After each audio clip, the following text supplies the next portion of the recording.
أعوذ بالله من الشيطان الرجيم. بسم الله الرحمن الرحيم.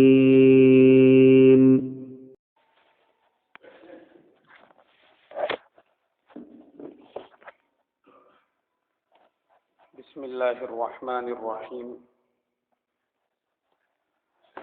نحمده ونصلي على رسوله الكريم، أما بعد. قال الله تبارك وتعالى: أعوذ بالله من الشيطان الرجيم. بسم الله الرحمن الرحيم. ربنا وابعث فيهم رسولا منهم يتلو عليهم آياتك ويعلمهم الكتاب والحكمة ويزكيهم إنك أنت العزيز الحكيم. صدق اللہ العظیم. محترم بھائیوں، بزرگوں، دوستو،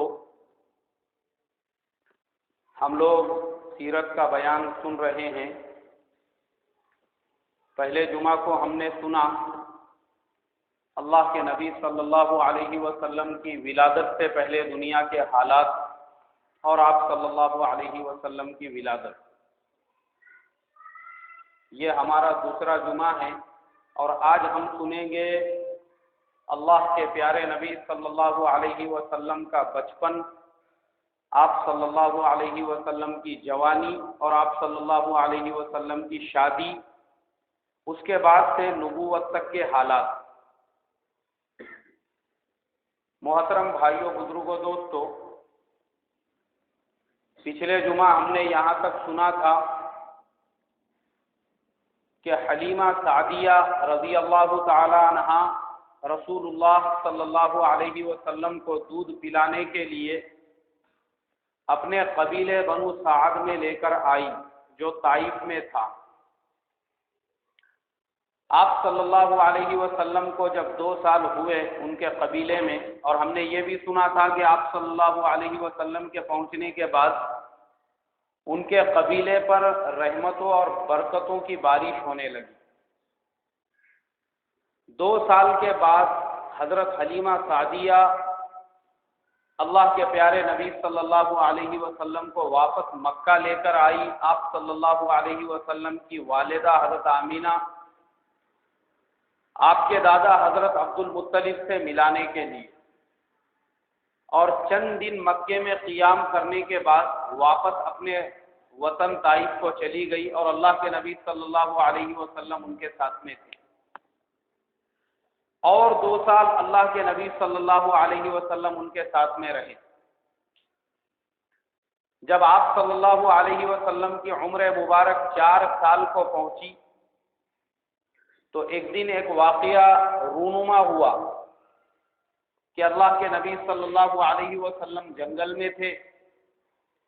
حضرت حلیمہ سعدیہ کے بیٹے وہ بھی ساتھ میں تھے کہ اچانک انہوں نے دیکھا آسمان سے سفید پوش 2 لوگ اترے جنہوں نے اللہ کے نبی صلی اللہ علیہ وسلم کے سینہ مبارک کو چاک کیا، آپ کا دل باہر نکالا.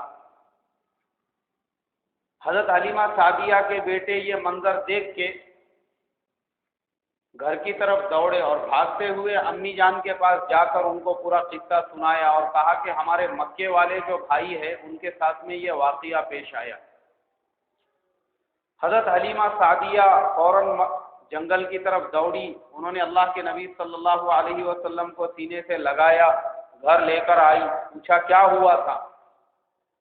تو 2 فرشتے تھے جنہوں نے آپ صلی اللہ علیہ وسلم کے سینہ مبارک کو چیرا، دل کو باہر نکالا، اسے دھو کر اس میں سے خون کا ایک قطرہ نکال کے باہر پھینک دیا اور جیسا تھا ویسے ہی کر دیا. جب حضرت حلیمہ سعدیہ نے دیکھا تو وہاں پر چیر پھاڑ کی کوئی نشان نہیں تھی. اسے واقعہ شق الصدر کہا جاتا ہے، اور یہ اللہ کے نبی صلی اللہ علیہ وسلم کی زندگی میں 3 مرتبہ پیش آیا. ان میں یہ سب سے پہلی مرتبہ تھا. حضرت حلیمہ سعدیہ ڈر گئی، دوسروں کا بچہ ہے، کچھ ہو گیا تو کون ذمہ داری لے گا. اس کے لیے اللہ کے نبی صلی اللہ علیہ وسلم کو مکہ لے کر آئی اور آپ کی والدہ حضرت آمینہ رضی اللہ تعالی عنہا کے حوالے کر دیا۔ اور 2 سال کے بعد جب رسول اللہ صلی اللہ علیہ وسلم کی عمر مبارک 6 برس کو پہنچی تو حضرت آمینہ رضی اللہ تعالی عنہا نے ارادہ کیا کہ اپنے مائکے جا کر اپنے رشتہ داروں سے ملاقات کی جائے۔ اللہ کے نبی صلی اللہ علیہ وسلم کو بھی ساتھ میں لیا، اور ان کی ایک باندی تھی جن کا نام حضرت ایمن تھا، ان کو بھی ساتھ میں لیا اور مکے سے مدینے کی طرف روانہ ہو گئی۔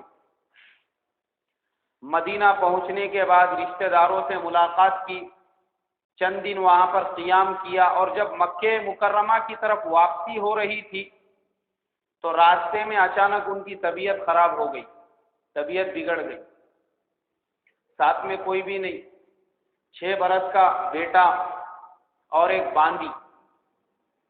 اللہ کے پیارے نبی صلی اللہ علیہ وسلم کی والدہ حضرت آمینہ رضی اللہ تعالی عنہا نے راستے میں ہی دم توڑ دیا، اور مقام ابوا پر ان کی قبر بنائی گئی۔ وہ آج بھی ہے مکہ مکرمہ اور مدینہ منورہ کے درمیان میں، مکے سے تھوڑے فاصلے پر، اور اسی جگہ پر حضرت آمینہ رضی اللہ تعالی عنہا کی قبر ہے، ان کو دفن کر دیا گیا۔ اندازہ لگاؤ اللہ کے پیارے نبی صلی اللہ علیہ وسلم کی کیا کیفیت ہوں گی اس وقت میں کہ والد تو تھے نہیں، ایک والدہ کا سہارا تھا، وہ بھی اب دنیا سے جا رہی ہے، بے کسی کے عالم میں، نہ کوئی رشتہ دار ہے، نہ کوئی قریبی ہے، کوئی نہیں ہے، جنگل ہے، بیابان ہے، چاروں طرف صحرا ہے، ریگستان ہے اور پتھروں کے پہاڑ ہیں، اور اسی جگہ پر آپ کا انتقال ہو گیا، وہیں پر آپ کو دفن کیا گیا۔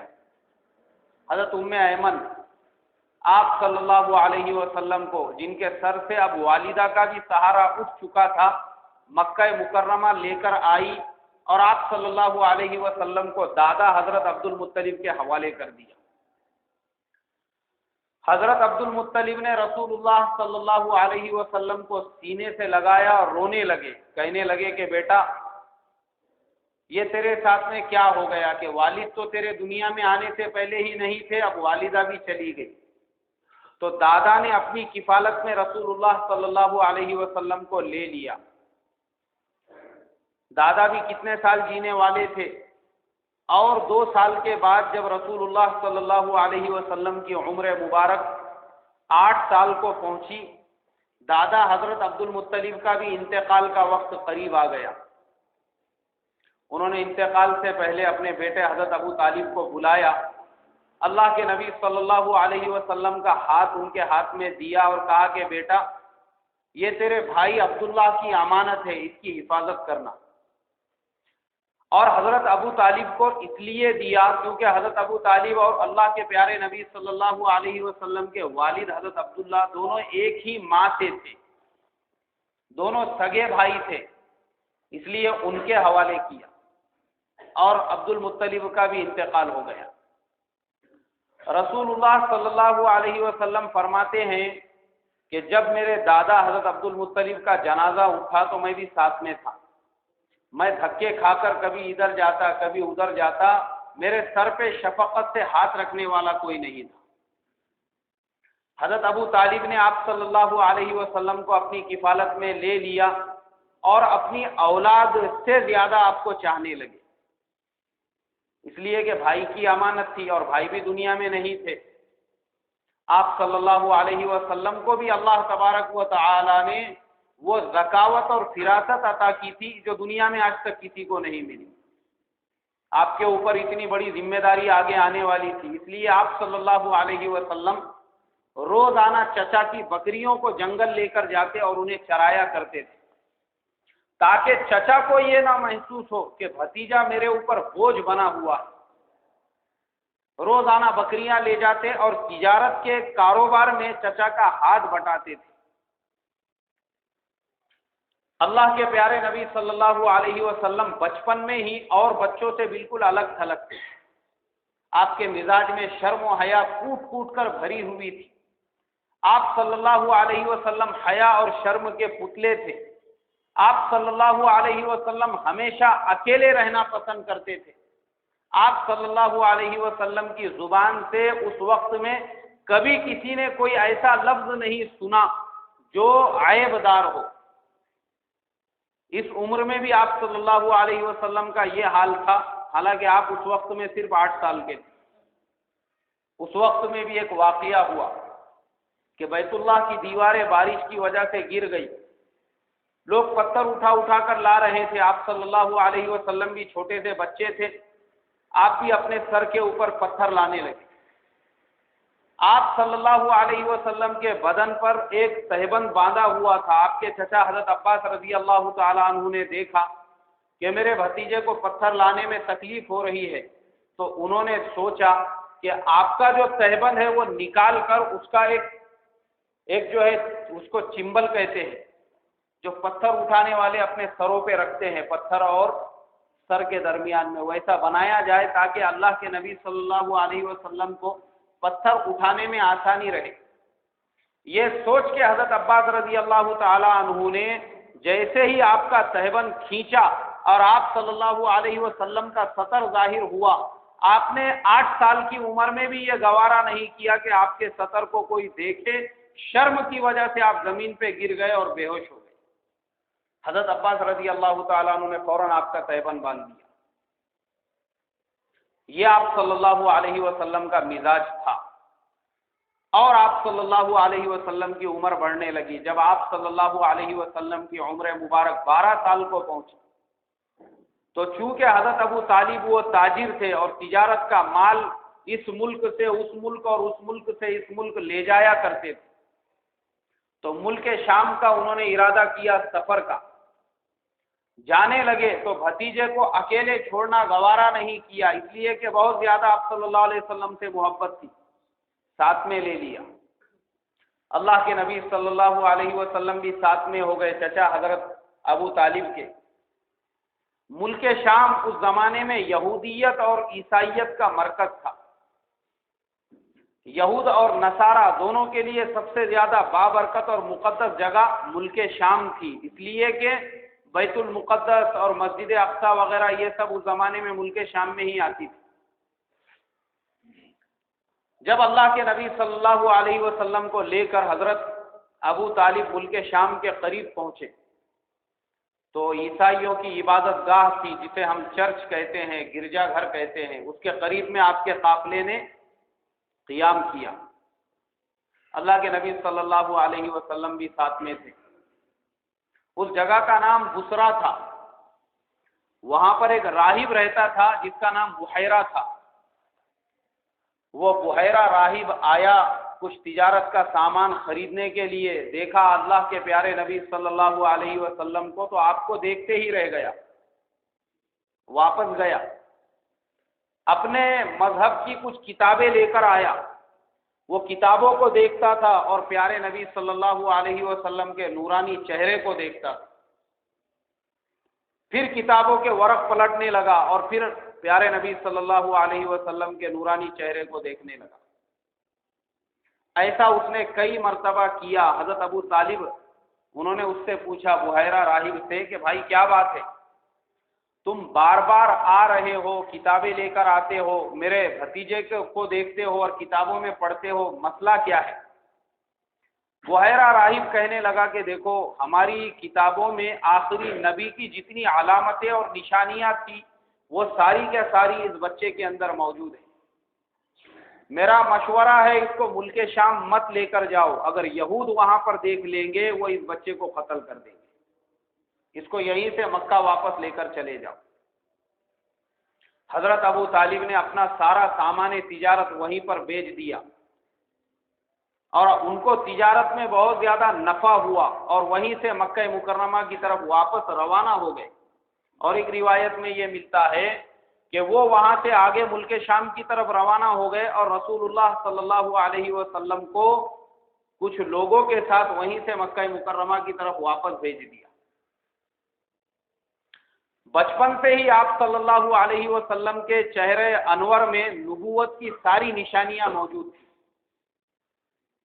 آپ صلی اللہ علیہ وسلم کی عمر بڑھتی گئی تو آپ صلی اللہ علیہ وسلم نے اسی شغل کو اپنے لیے اختیار کیا جو آپ سے پہلے بھی نبیوں کی سنت رہی تھی، اور مکہ مکرمہ میں اکثر لوگ اس کام کو کرتے تھے، وہ تھی تجارت۔ آپ صلی اللہ علیہ وسلم نے بھی تجارت شروع کر دی، آپ صلی اللہ علیہ وسلم بھی کاروبار کرنے لگے، لیکن آپ صلی اللہ علیہ وسلم کی تجارت اور کاروبار کا جو طریقہ تھا وہ اور لوگوں کی تجارت اور کاروبار سے بالکل الگ تھا۔ آپ کاروبار کے معاملے میں بالکل سچے تھے، صادق اور امین تھے، اس لیے سارے عرب میں آپ کی اس چھوٹی سی عمر میں صادق اور امین کا لقب مشہور ہو گیا، اور سب لوگ آپ کو صادق اور امین کے نام سے جاننے لگے۔ ایک صحابی جو بعد میں مسلمان ہو گئے، ان کا نام تھا حضرت عبداللہ ابن حمزہ رضی اللہ تعالیٰ عنہ۔ وہ کہتے ہیں کہ جب اللہ کے پیارے نبی صلی اللہ علیہ وسلم مکے میں تھے نبوت سے پہلے، ایک مرتبہ بازار میں میری آپ صلی اللہ علیہ وسلم سے ملاقات ہو گئی، اور میں نے آپ صلی اللہ علیہ وسلم سے تجارت کا کچھ معاملہ کیا، اور یہ کہا کہ آپ یہیں رکو، میں ابھی آتا ہوں۔ اللہ کے نبی صلی اللہ علیہ وسلم اسی جگہ رکے رہے۔ ایک دن گزرا، 2 دن گزرے، 3 دن کے بعد وہ حضرت عبداللہ جب واپس پہنچے تو انہوں نے دیکھا کہ پیارے نبی صلی اللہ علیہ وسلم اسی جگہ پر ہے۔ آپ صلی اللہ علیہ وسلم غصے میں نہیں آئے، ناراض نہیں ہوئے، بلکہ صرف ایک جملہ یہ کہا کہ عبداللہ تو نے مجھے مشقت میں ڈال دیا۔ یہ تھے آپ صلی اللہ علیہ وسلم کے اخلاق، اور یہ تھی آپ کی سچائی، جس کی وجہ سے اتنی کم عمری میں ہی سارے عرب میں آپ صلی اللہ علیہ وسلم کو لوگ نام کی بجائے صادق اور امین کے نام سے پکارنے لگے۔ لوگوں میں شہرت ہوئی آپ صلی اللہ علیہ وسلم کے صداقت اور امانت کی، تو ہر آدمی یہ چاہنے لگا کہ اللہ کے پیارے نبی صلی اللہ علیہ وسلم وہ اس کے ساتھ تجارت کرے، اس کے ساتھ کاروبار میں شامل حال رہے۔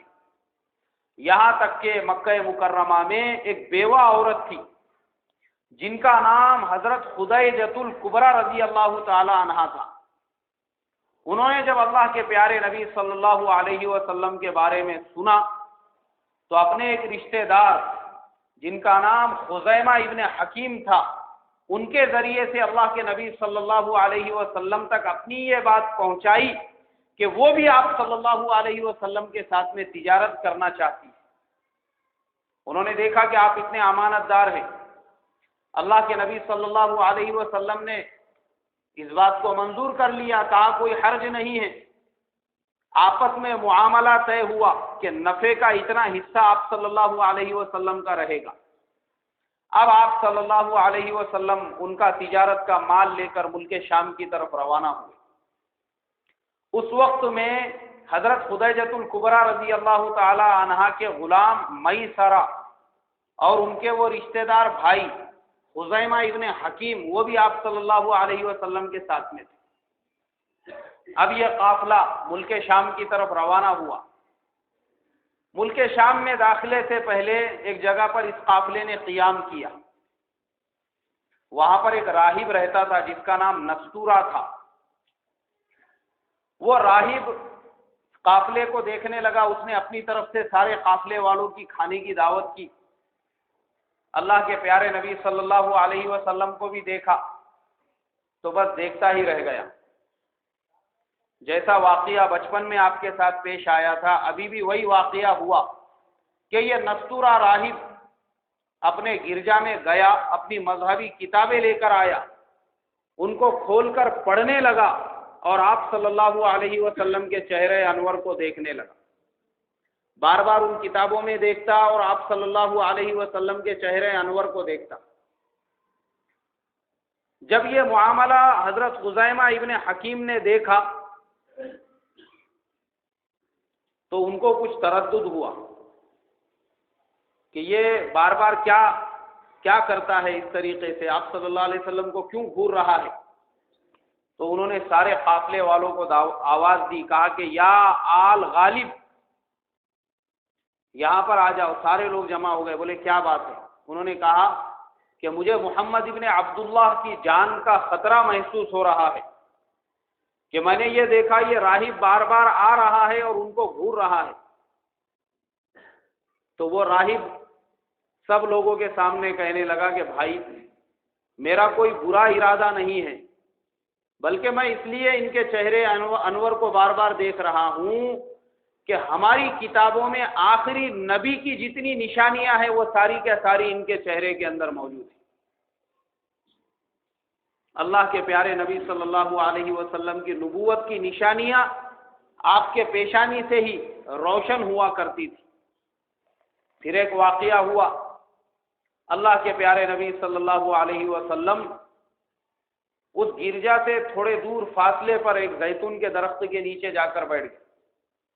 تو اس راہب نے قافلے میں کسی سے پوچھا یہ کون آدمی ہے؟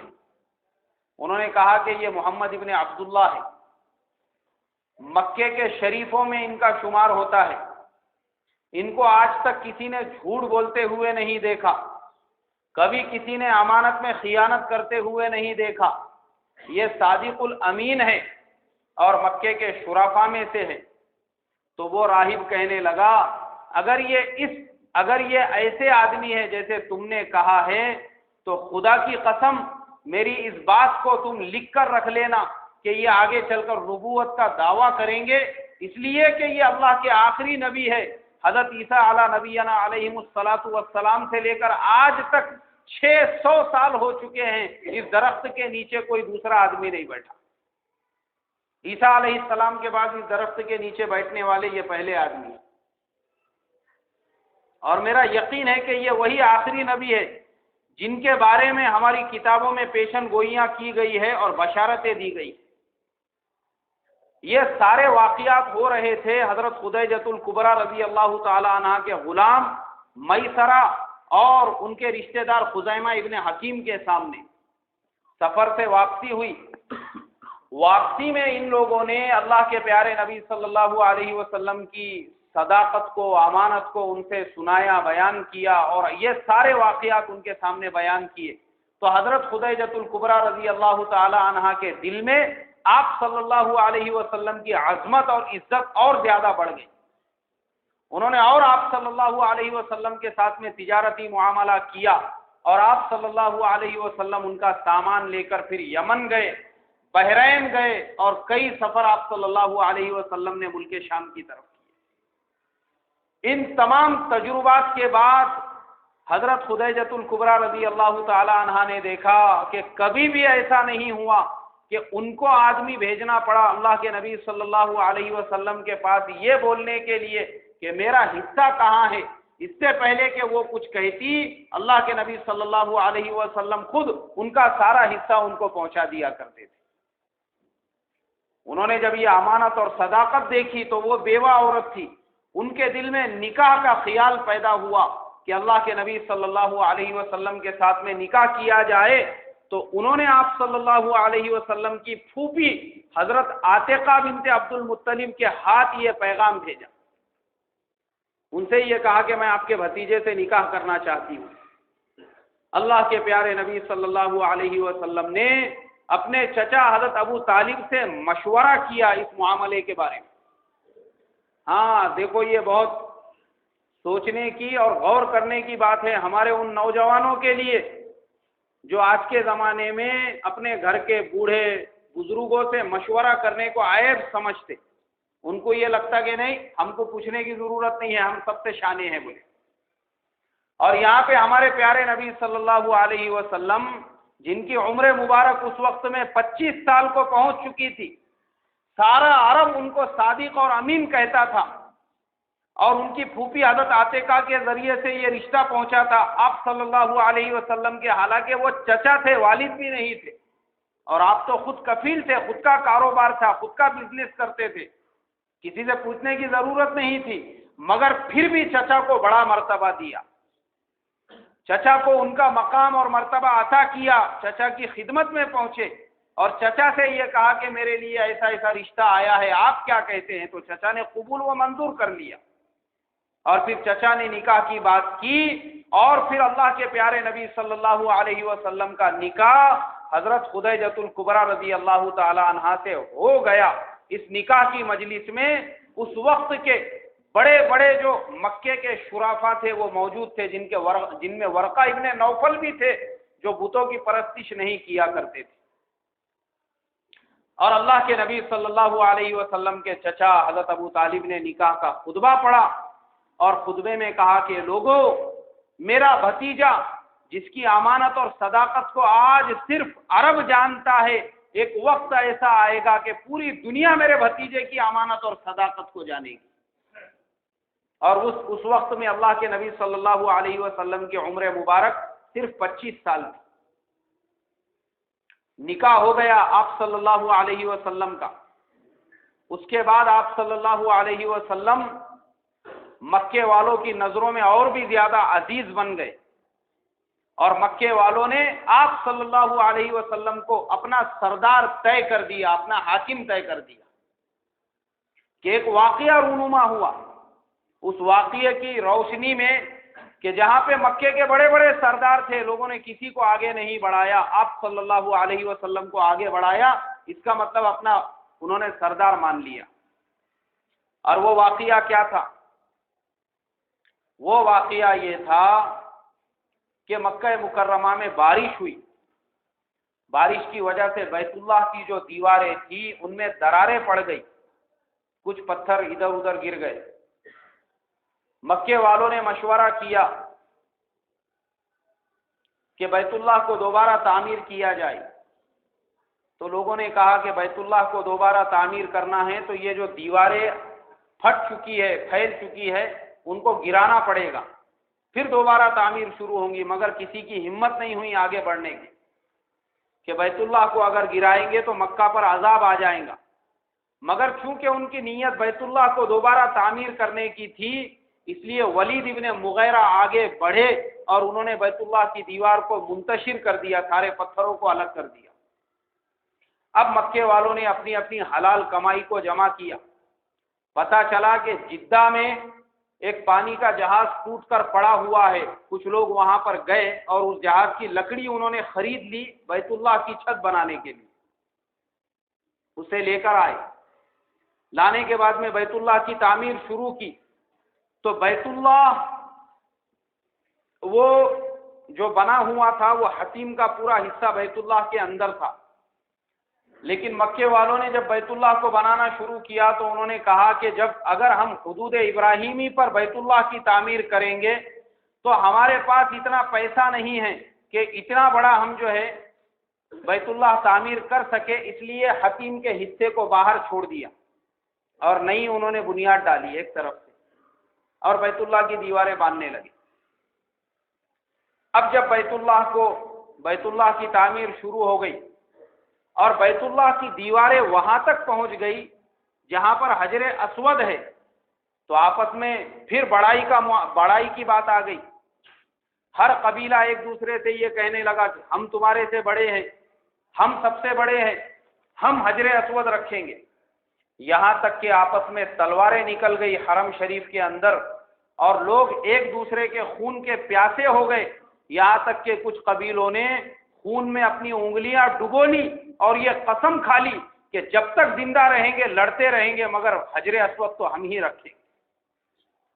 اس لیے کہ مکے میں یہ عام تھا، جب کوئی قبیلہ خون میں انگلیاں ڈبو لیتا تھا اس کا مطلب یہ ہوتا تھا کہ اب یہ اس وقت تک لڑیں گے جب تک کہ ان کی جان میں جان ہے۔ بس 5 دنوں تک وہ تعمیری کام رکا رہا اور آپس میں لڑائیاں ہوتی رہی، مگر فیصلہ کچھ بھی نہیں ہو سکا۔ آخر میں مکہ مکرمہ میں جو قریش کے بڑے بڑے سردار تھے انہوں نے ایک رائے پہ فیصلہ دے دیا کہ ہم سارے لوگ یہیں پر رکے رہیں گے، اور سب سے پہلے جو آدمی صبح کے وقت میں حرم شریف میں داخل ہوگا وہ ہمارے بارے میں جو فیصلہ دے گا ہم تمام کو منظور ہوگا۔ سب نے کہا بہت اچھی بات ہے۔ اب سارے کے سارے جو بڑے بڑے سردار تھے اور لوگ انتظار میں تھے کہ پتہ نہیں کس کے حق میں فیصلہ ہوتا ہے، وہ سارے بیت اللہ کے ارد گرد بیٹھ کر انتظار کرنے لگے کہ صبح سب سے پہلے کون سا آدمی بیت اللہ میں داخل ہوتا ہے۔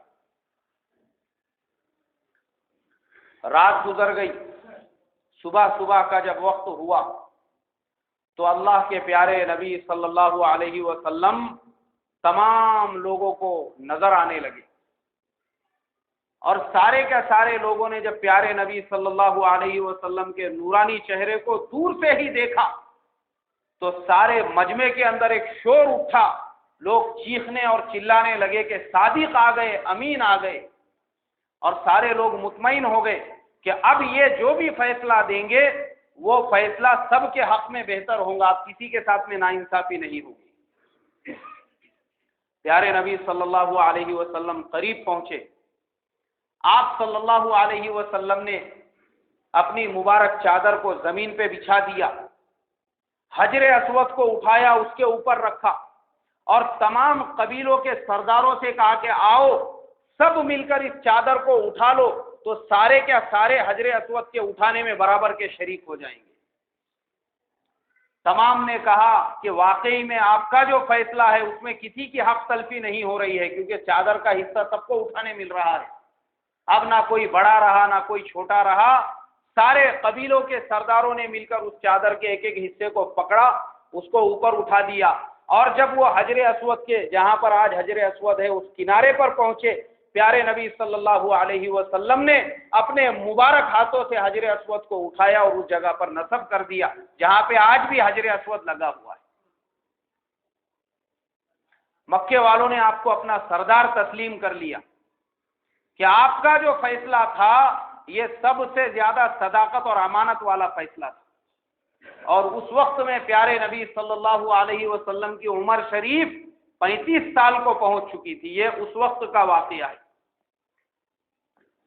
سارے عرب میں شہرا ہو گیا آپ کی صداقت کا، آپ کی امانت کا، اور آپ صلی اللہ علیہ وسلم کے اخلاق کا، اس لیے کہ وہ زمانہ تو ایسا تھا لوگ زمین پہ گرا ہوا خون بھی نہیں چھوڑتے تھے، مردار کو بھی کھا جاتے تھے۔ ایسے وقت میں اللہ کے نبی صلی اللہ علیہ وسلم نے لوگوں کے ساتھ عدل کا، انصاف کا اور امانت کا معاملہ کیا۔ آپ صلی اللہ علیہ وسلم کے چچا حضرت ابو طالب غریب آدمی تھے، لیکن آپ صلی اللہ علیہ وسلم کی تجارت ان سے بڑی تھی، اور حضرت خدیجہ رضی اللہ تعالی عنہا سے نکاح کے بعد تو آپ صلی اللہ علیہ وسلم کا کاروبار اور بھی بڑھ گیا تھا۔